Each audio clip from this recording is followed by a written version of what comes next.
aking mahal.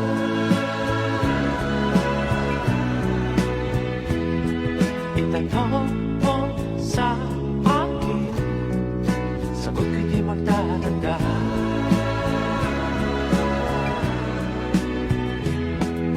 Ikaw lang ang aking mahal, at pag-ibig mo'y aking kailangan. Pag-ibig na walang hangganan, ang aking tunay na nararamdaman.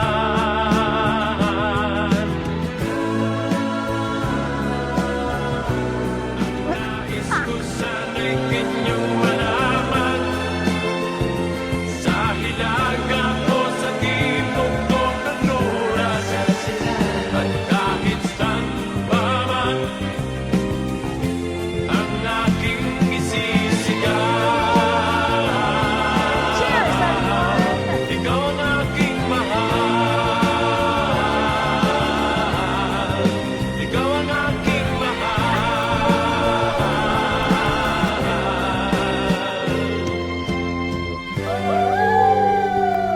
When I first met you in our microeconomics class about 13 years ago, di pumasok sa isip ko na one day, dadating tayo sa ganito. Naalala ko noon yung kaklase nating si Leggy. Nilapitan ako, sabi niya, tingnan mo Dre, ang cute oh. Sabi ko, o nga no. Sabi niya, alam mo pangalan niyan? Kim Chu. Nagtawanan kami noon, tas sabi niya, kunin mo number, dali. And that's how our story started.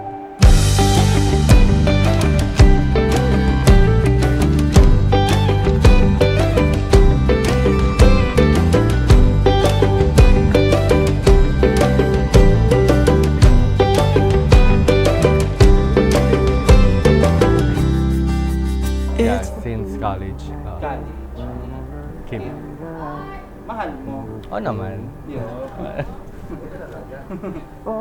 Na-negotiable yun. Yun. Sabi ko ngayon, PC setup niya eh. It's the time that we spend doing Ganda! Ilang ako magsasalita lang tayo.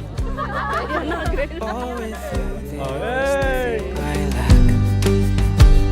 Julie, Risa, and Sayobe. Naniniwala ko. O, diba? Pag-ibig ang dahilan kaya kayong dalawa'y naririto ngayon. Daniel, mahal ka ni Kim. At Kim, mahal mo rin si Daniel. At ang inyong pagmamahal na ito'y umabot sa pagbibigay ninyo ng buhay para sa isa't isa. At kahit tinalo pa natin si Goku at Vegeta sa dalas mang away, hindi ko pagpapalit sa kahit ano. Ikaw at ang moment na ito. Na magkaharap tayo sa harap nilang lahat, may pagsigawan sa kanila na Kimberly Jacob, mahal na mahal kita.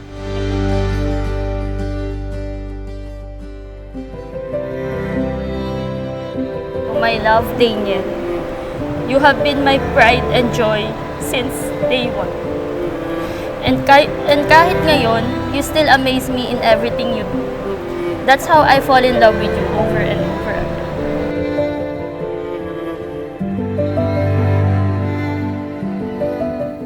Magtagumpay sila sa kanilang mga pangarap sa buhay.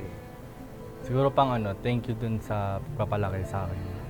Kasi kung nasan ako ngayon, hindi ko naman makukuha yun kung wala ka. Oh, ano ba yan? Naiyak ako. Wala pa. Wala pa.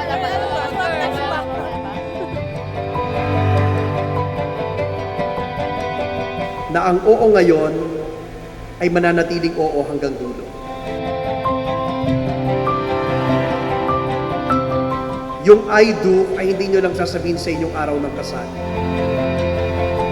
Sa mga pagkakataon na napaka-challenging ng mga araw, sa mga pagkakataon na hindi nyo na maunawaan ang ugali ng isa't isa, sa mga pagkakataong mas nakakagalit kesa mas kaibig-ibig, mananatiling oo ang oo sapagkat ang I do at ang pag-ibig ay isang pasyon. When we got to know each other, doon natin na-realize na wala tayong commonality.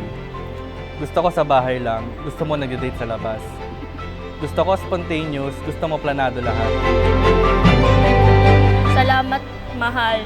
Tinuruan mo ako bumuo ng sarili kong mundo. Binigyan mo ako ng chance maging buo muna bago mo ako ayain magpakasal.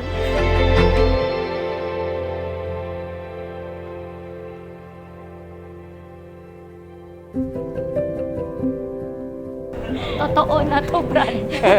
Basta masaya ka, okay na ako. Isa ka sa dahilan bakit tayo nandito.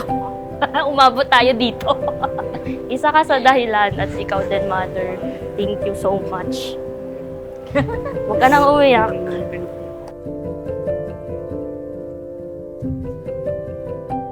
Basta magmahalan lang kayo at will last naman. Yun lang. Makikilala nyo lalo ang isa't isa habang kayo nagsasama. And then, instead na maging hindrance yun sana yung bond. Our relationship was never perfect. But everything I am now, God gave me you to be thankful for. At marami pa. Maraming salamat. Moment, as long as I live, I will love you. I promise you. Mabait ka sa kanyang asawa at pagkasundo sila sa kanilang pagsasama. Daniel and Kim, hindi kayo magiging perpektong tao ngayong hapon. Mananatili kayong kayo at mananatili kayo hanggang dulo, hindi dahil sa kayo biglang naging perfect pagkatapos ninyong umuo sa inyong kasal, mamaya sa rito ng kasal. From this moment, as long as I live, I will love you. I promise you this, there is nothing I wouldn't give. From this moment, I will love you. I vow to be a good husband. Nauunahin ka at ang pamilya natin kaysa sarili. Na sa kabila ng lahat ng pang-aaway, ikaw at ikaw lang uuwian ko. I love you, Kim. Sa mga araw na mahirap at kung dumating man na mapagod ako, bigyan mo lang ako ng konting oras. Sa'yo pa din ako babalik dahil ikaw ang pahinga ko. I love you, mahal.